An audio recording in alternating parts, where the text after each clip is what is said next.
Bismillahirrahmanirrahiim.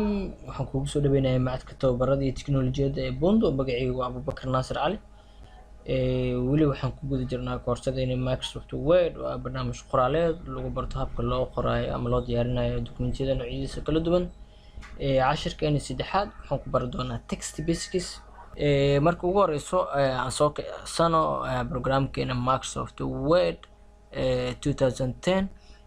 Marka programkeena soo keeno wajahada koowaad ayaa sida noogu soo bixayso intaan cadaanka ah meesha waxa loo yaqaanaa document window. Document window-gana waxaa loo isticmaalaa in meesha kaliya loo isticmaalo in qoraal lagu qoro. Markaan qoraal soo gelinayno muuskaada horta ugu horeyn waxaa geynaysaa meesha aad rabtid in qoraalkaaga ka bilowdo. Then markii aad tusaale halkaan oo kale aan fiirino waxaa boodboodayso calaamad yar. Calaamadaas waxaa loo yaqaanaa insertion point. Marka insertion point-iga kasoo muuqdo ayaa kadib waxaa qoraysaa qoraalkaaga. Tusaale ahaan hadda waxaan rabaa in cinwaan oo kale aan sameeyo. Tusaale ahaan waxaan qorayaa chapter 1 markaan qoro dan qoraalkayga sidaas u qormaya. Markii qoraalkii aan sameyno kadib waxaan u baahnaan karnaa inaan qoraalka delete gareyno. Qoraalka saddex hab aad u delete gareyn kartaa ama aad tirtiri kartaa qoraal dokumentiga ku qoran. Marka ugu horeyso waxaa waaye in horta qoraalka tusaale ahaan insertion point-ka haduu halkan ku yaalo kow waa inaad geysaa qaybta midig qoraalka markaas aad rabtid inaad delete gareysid. Marka insertion point-kaaga aad geysid dhanka midig qoraalkaaga dan waxaa isticmaali kartaa backspace ayaa isticmaali kartaa. Backspace markaa isticmaaleysid inta badan waxaa waaye from right to left dhanka bidix ayuu wax u tirtirayaa.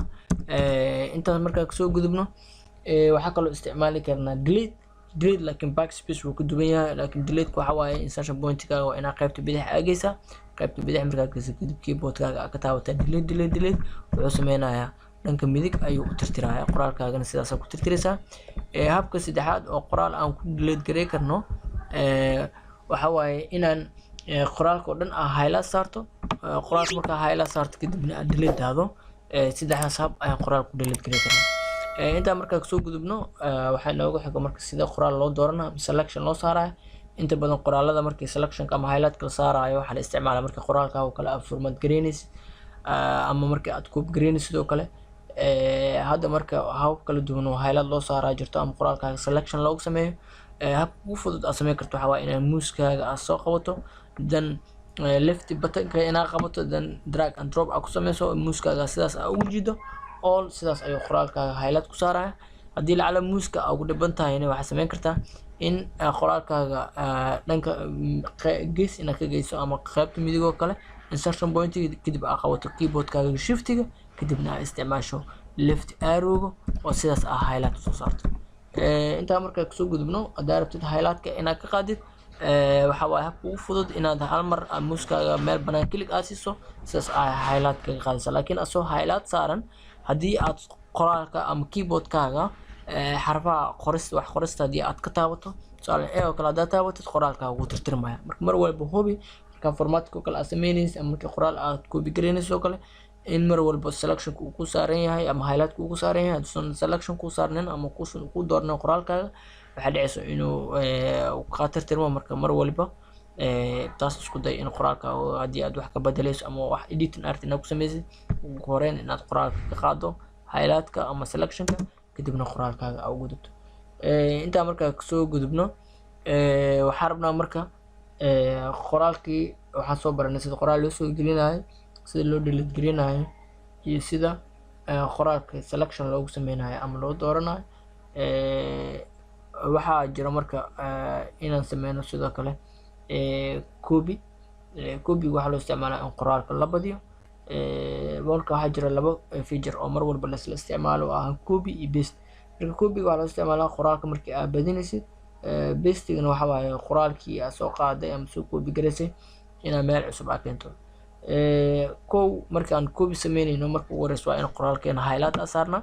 marka highlight saarna kadib home tab-ka adigoo joogo copy waxaa ka helaysaa groupkan loo yaqaano clipboard group markaad tagto kadib inaad ku dhufato command-ga ay ku qoran tahay copy markaa dhahdo automatically qoraalkaaga sidaas lagu copy gareeyo.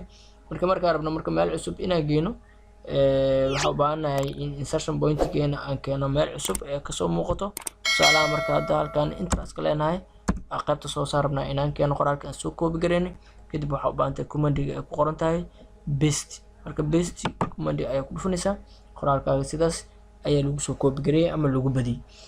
intaa markaa kasoo gudubno habka kale aan qoraalka ku koobi gareyn karno waxaa waaye in highlight aan saarno kow marka ugu horeyso qoraalkeena markaa highlight saarno kadib inaan dhahno right click markaan dhahno copy command-ga ama amarka copy halkan kaleena kadib dan meel cusub tagaysaa meel cusub markaa tagtid waxaa leedahay right click markaa dhahdo kadib waxaa leedahay paste.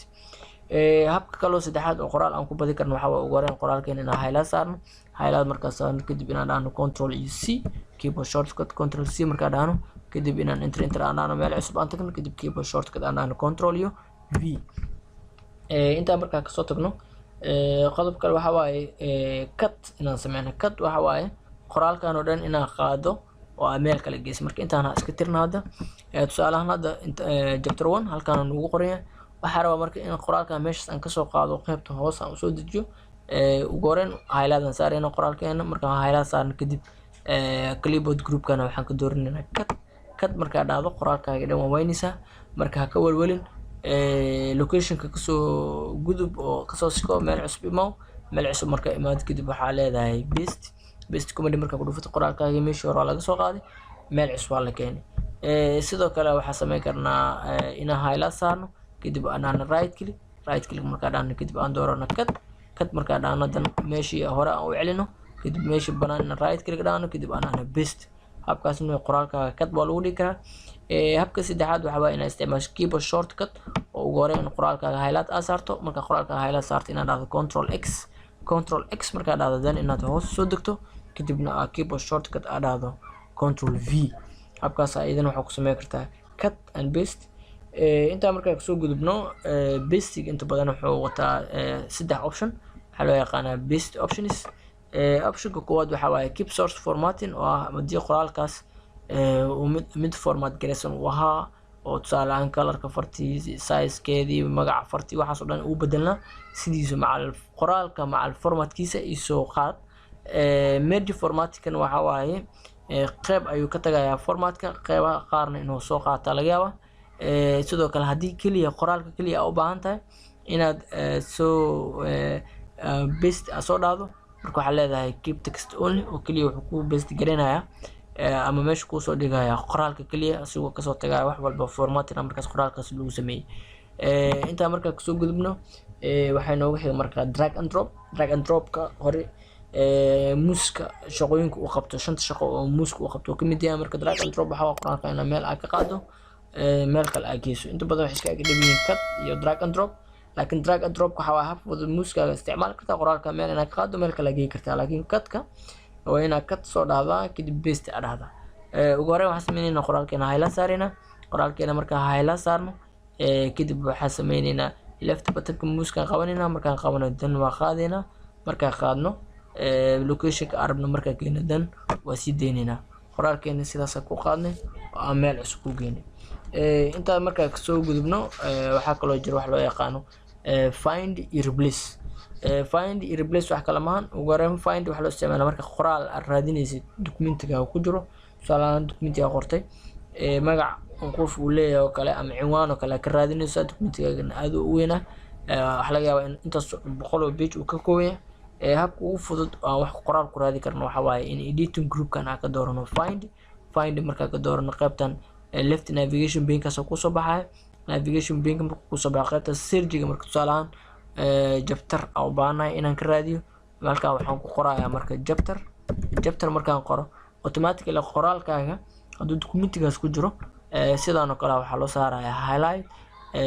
intaas markaa kasoo gudubno habka kale oo aan ku sameyn karno waxaa waaye keyboard shortcut-keena in control iyo f aan dhahno computerkeena keyboardkiisa then navigation pane inuu sidaas kugu soo baxo dan markuu ku soo baxno qaybtan tusaale aan 1 oo kale inaan qorno haddii uu 1 meesha ku qoraya marka automatically inuu halkaan asigana highlight uu ku soo saaro. intaas markaa kasoo gudubno waxaa kaloo jiro wax loo yaqaan replace waxa waaye qoraal documentiga ku qoran oo kale inaad bedesho. tusaale aan halkaan waxaa noogu qoran hadda chapter 1 waxaan rabaa inuu ku bedelo chapter 2 inaan qoraal noocaas inuu ku bedelo haddii u baahanaya marka waxaa imaanaya qaybtan editka markaa imaana kadib waxaa ka dooranaa replace markaa ku dhufatid find and replace dialog box kusoo baxaayo wuxuu ka kooban yahay laba qaybtan waxaa waaye find what qoraalka markaas aad raadinayso aad rabtid inaad bedeshid iyo halkan ku yaalo replace with oo qoraalka aad rabtid inaad ku bedeshid marka qoraalka aan rabna anaga waxaa waaye halkan inaan ku qorno chapter 1 then qaybtan kale waxaan rabnaa replace inaan ku sameyno chapter 2 halkan waxaan ku qoraynaa marka chapter 2 marka intaas ku qorno halkan marka replace hadaa dhahdo hadda hal qoraal kaliya noogu jiro halkaas qoraal kaliya replace ku sameynaa laakiin hadduu dhowr jeer oo kale chapter 1 kaas oo kale soo laabanay waxaad dooranaysaa replace all anaga hadda marka marabno hal qoraal ee noogu qoran meeshan waxaan sameynaynaa marka replace marka dhahno automatically wuxuu sameynayaa qoraalkii uu bedelayaa markuu sidaas u bedel kadib waxaa iska leedahay close markaa dhahdo automatically waa kana haday waxaan ugu qornay chapter 1 haddana waxa uu isku bedelay chapter 2 marka cashirkeeni saddexaad halkaas oo kusoo gabagabeynayna. Wassalaamu calaykum waraxmatullaahi wabarakaatu.